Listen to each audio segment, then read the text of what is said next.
Good morning, everyone, and this is Dr. Rhonda Farrell with your Spotlight on Strategy session. I'm the CEO of Global Innovation Strategies, your success strategist, and today we are talking about innovation mind maps and the power that they bring. So you see the visual before you, and what we're going to be talking about through this discussion today.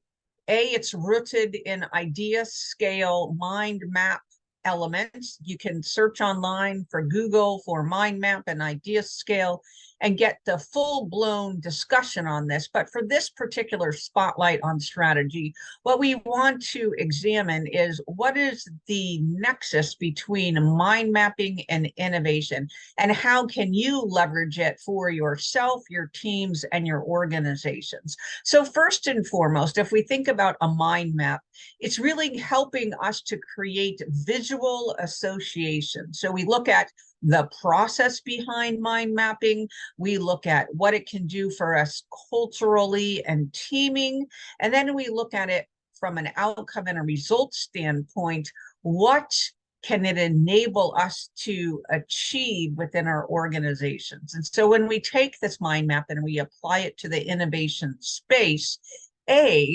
for those types of leaders, executives, SMEs, practitioners that are visually driven, it helps us to create a frame of reference and a context that's easily digestible by our brain, so we can understand how the different components of the solution, the challenge, the way forward, whatever we're depicting in the mind map, is made visible, so that we can then back align it to what we know about our strategic and mission and operational context. So again, the first thing it does is mind maps enable visual association. So when we talk about a light bulb going off for our team members, for our leaders, for our SMEs, it often happens in this type of context where we're using a template, we're using a process flow chart, we're using mind mapping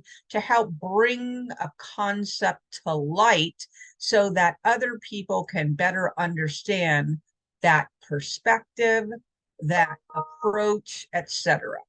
The next is, when we think about innovation and we think about creativity, mind mapping is really helping us get to the next level of thinking through and about a situation. Again, it could be something we want to bring to market, a product or a service. It could be a challenge or a problem that we are perceiving in our client base, internally, etc. Or it could just help us noodle through something that's nascent and new, and how we could potentially harness it, say, such as AI. So again, what we're looking to do is we're looking for the mind map, through its structure and through its basis of enabling people to build upon others' ideas or perspectives that's put in this visual form, to get to the next level of associations, and thus thinking about how they can harness or use something in a new and novel way. Think about this as if we were going around the room and you each had to pick a word out of a bowl, and then you had to come up as a team with a product or a service or a solution that embodied those elements.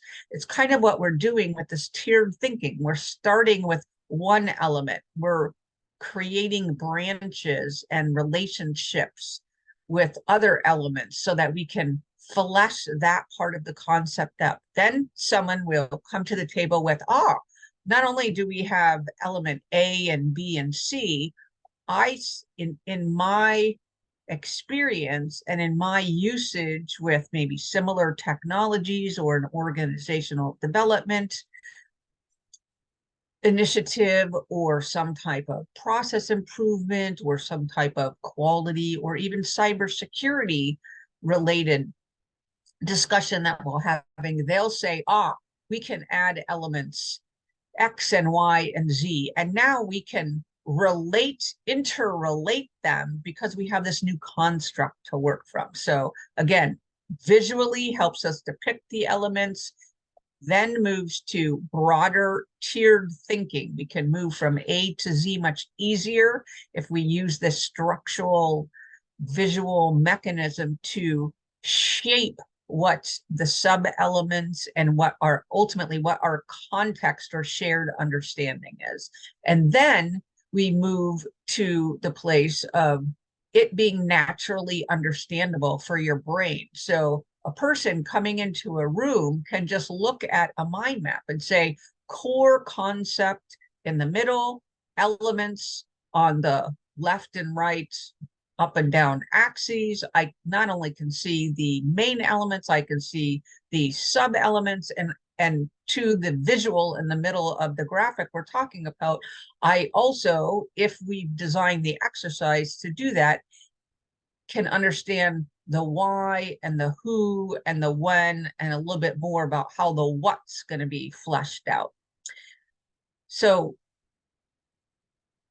next is, if we look at that, then we take the thing we've created and we can pass it to other parts of our team. So this is a kind of an iterative process, mind mapping. We do a round one, then we take it to people who may not have necessarily been involved in that early exercise, and we give it to them. So we want fresh eyes, fresh perspectives. What are you seeing? What would you potentially add? What are some new relationships or new solutions or new products or services or a new way of thinking about how we can create synergies across our organization? And this is really where the creativity boost comes from. We want to heighten the organizational value add, the team value add, the personal leader, SME, practitioner value add, and can do that through getting fresh perspectives and fresh eyes on something we've created.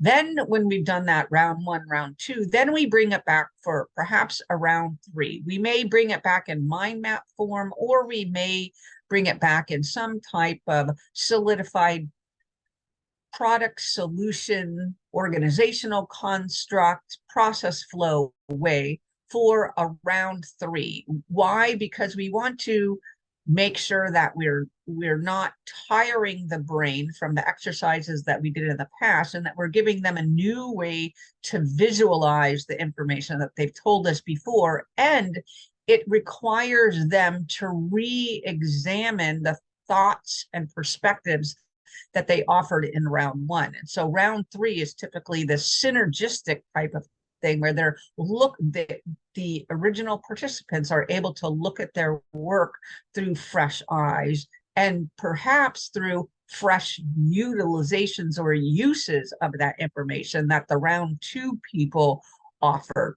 So it keeps us moving forward to heighten our understanding, to sharpen our context, to heighten and expand on our creativity. And then again, to the point about deriving a larger context, that round three can be inclusive of the round one and round two people, so that when we look at how we can derive value within the organization, we have an expanded strategic and mission space we can talk to, right? Oftentimes we look at it maybe a product or a service or a conundrum that we're facing, and we go through mind mapping and we go through this iterative process, but we never stopped to think, how could other various internal organizational units harness what we're talking about to create value add in their area? How can we work with our partners to create heightened value add? How can we work with our customers and our clients, right? So when we think about inclusive of the larger context, we're thinking about how can we not only expand internally, but lift and shift to other areas of our operational construct. The next thing is it helps us bust through creative blocks. So I think all of us are familiar with think outside the box. bust through our own thinking blocks. And this mind mapping and this round 2, round 3, round 1, round 2, round 3 iterative process using a mind map and perhaps some other visualization and collaboration methods really helps us break through the box, because it requires us to put in the parking lot, if you will, all the things we thought we knew about something, and open ourselves and the organization or the team that's doing up to new ways of doing things. So it's a requirement. We're breaking through our own creative and innovation blocks through harnessing not only the tools, but the processes, and facilitating the people part of it to get better outcomes that ultimately derive value, right? So actually, by harnessing these tools and by using this iterative process, not only can you build value, can really move the needle culturally for your organization, especially when you talk about bringing in a disparate thinking, parallel thinking, divergent thinking, etc. Right? So if we look at the funnel, we know we have to go wide and we have to go broad, and then we're going to narrow it down ultimately. But in those early rounds, we don't want narrowing too soon. So this is really a mechanism that we can harness to make sure we're inclusive, we're collaborating, we are upholding the folks that have the courage and the bravery to think about something in a new way, and then honor that and continue that creative and innovation process going forward. So it's a phenomenal way, again, to shift and pivot from we've not been there, we've not broken through our box, we are not used to thinking this way, to move them through that without them even realizing sometimes the cultural enablers that are being gained through harnessing these tools and processes. The next thing is, again, as I was talking about earlier, aha moments can come early through the structure and the visualization of the context, but oftentimes it takes that round 1, round 2, round 3 reshaping of the visualization form for us to create new and instant relationships. And oftentimes this is where the big light bulb, we call it the big light bulbs, go off, because then they have the history. They know where they started. They know what round 2 added. They know what that higher level context and that higher level opportunity now looks like from round 3. And then they can move, we didn't see X, we didn't see Y, we didn't see Z, we didn't see that there was a gap there, we didn't see there was a need there, we didn't see that's something that's unfulfilled, right? A need that's unfulfilled from perhaps our competitors, etc. That could be something we could harness with our partners. That could be something we could do with our customers and clients. And so it's again, huge light bulb moment for an organization overall to bring heightened value at many different levels. And so when you think about a mind map, the process, the people, and the technologies that we're using to ideate, create, collaborate, and create this higher level of shared understanding, we're moving the needle on the people side. Culturally, we're moving the needle organizationally because of the broad scope and focused review on how we can add value across the organization. And from a technological and process standpoint, we're heightening, we're maturing, we're creating extra additional community fabric and a basis for further innovation going forward. So it enables future state, better innovation outcomes, heightens our creativity, gives us value add, gives us a launching pad to move forward for products and or services. And oh, by the way, you get these wonderful cultural byproduct outcomes and results that you can then use to leapfrog further successes.